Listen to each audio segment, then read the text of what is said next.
Дел од оваа дискусија вечерва на извршниот одбор која што ќе имаме, ќе биде на мој предлог да влеземе во разговори со политичките субјекти во државата, не само коалиционите, туку вон парламентарните партии, опозиционите партии, барем дел од нив да се обидеме да изнајдеме преку заедничка анализа кандидат кој што чувствуваме сите дека би бил поддржан од сите граѓани.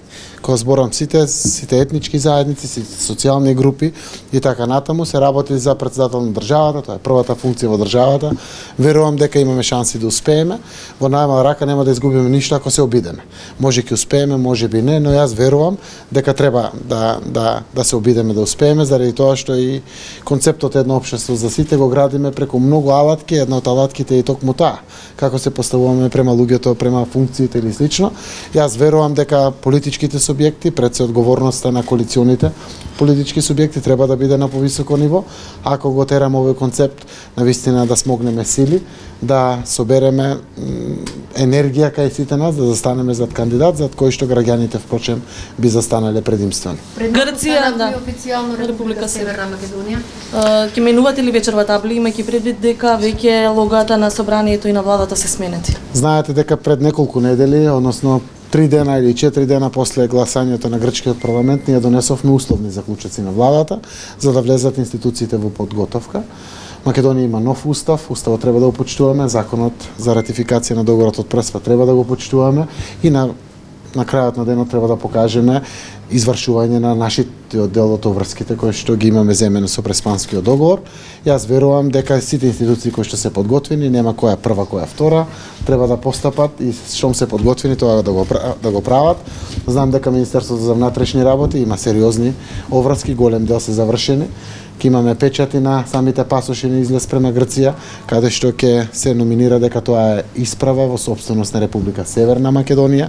Делот на таблите кои што се голем дел под царина, но еден дел се под Министерството за внатрешни работи, одредени други административни аспекти, сето тоа што сме подготвени, веднаш го презимаме како што е пропишано по договорот. Знаете дека самиот договор е флексибилен во делот на промената на одредени документи за да не предизвикуваме дополнителни трошоци кај граѓаните. Пример, налепниците кои што ќе ги ставиме на регистарските таблички, врз делот каде што стои МК, ќе биде НМК, односно Норд Македонија, ќе бидат бесплатно. Нема да ги наплаќаме на граѓаните, собственици на автомобилите, за да можеме навистина тоа пријатно чувство на преминувањето на границите со Грција конечно и да го почувствуваме, но секако ќе важи за сите.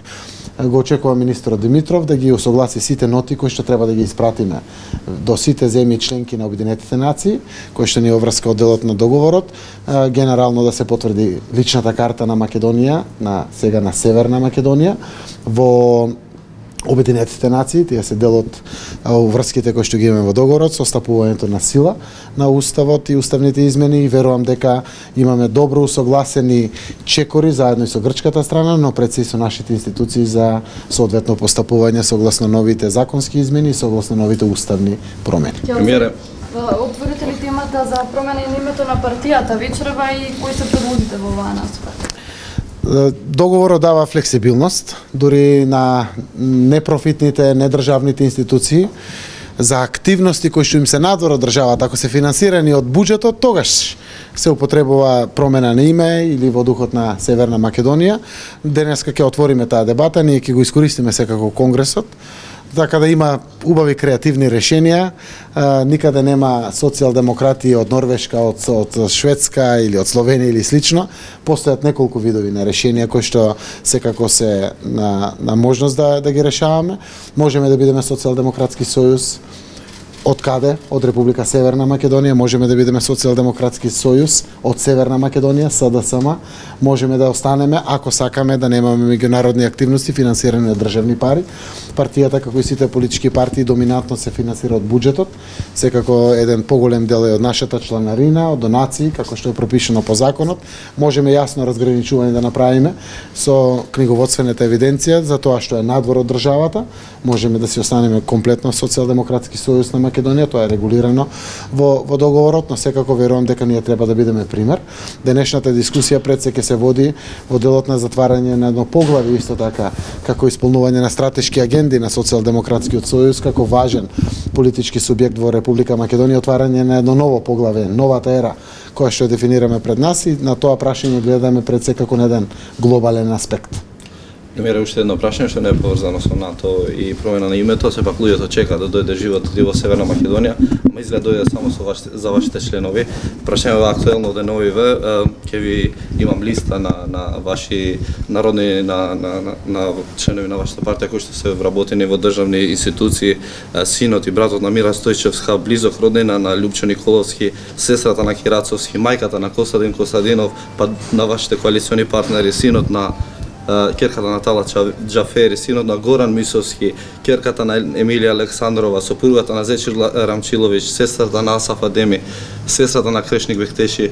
Сега барем имате услови во влада, имате и монитори, покажувавте како се движи економскиот раст, покажувавте и други ваши успеси. Многу е лесно тоа да докажете дека се примени на регуларна постапка, регуларен конкурс и дека се достојни за таа работа и ги исполнуваат членовите. Кога ќе направите тоа да ја објасните на јавноста дека тие се примени на редовен конкурс, ги исполнуваат условите и не се примени затоа што се членови блиски на членовите на вашата партија? Еве вака, денеска на работните состаноци во владата, заради тоа што тоа е актуелно прашање, ги засега граѓаните, има сериозни коментари, отворивме темата за да направиме конкретна анализа и проверка на оваа работа. Ќе видиме сите постапки како се направени. Знаете, во последната година имаме 40.000 вработувања, доминантно во приватниот сектор, но е еден голем значаен дел да се во јавните институции на упразните места. Ќе направиме самата анализа, ќе видиме постапките, секаде каде што има привилегии, протекции или било какво влијание, секако ќе бараме повлекување на таквите места, заради тоа што навистина сакаме да испратиме порака дека сите во општеството, дури и деца или не знам било кој на некој функционер, има шанса во ова наша Македонија. Зборуваме за 20 места од 40.000 на пример работни места, или еве дека се 25.000 во јавни институции, општински, државни или акционерски друштва, јавни предпријатија или слично, но и да се работи за 2 места, треба тоа да биде транспарентно, треба да биде покажано на граѓаните, да видат сите. Не бегаме од одговорност, ќе ја видиме секоја можност како тоа е направено, дали имало компетативност, кои се биле критериумите, како е завршено и ќе го соопштиме на јавноста доколку има и ќе бараме секако и одговорност за тоа. Вие не бегате од одговорност, членовите на вашата партија, тие што вработувале, како да ја сватиме изјавата на господин Манчевски дека членовите на СДСМ биле 10 години дискриминирани, па сега да се вработуваат. Прочитав еден убав твит како одговор на ова, дали сега треба да чекаме 10 години СДСМ да вработува за да биде на исто ниво? Немојте така, заради тоа што навистина има транспарентни постапки. Еве последниот пример, изборот на антикорупцијска комисија. Не го кажувам како добар пример, но кажувам и многу други примери. Јас ви кажувам отворено како председател на една од поголемите политички партии. Ниту една од партиите, ниту пак СДСМ нема таков притисок како порано. За жал, причината е горка, миграциите, заминувањето на луѓето.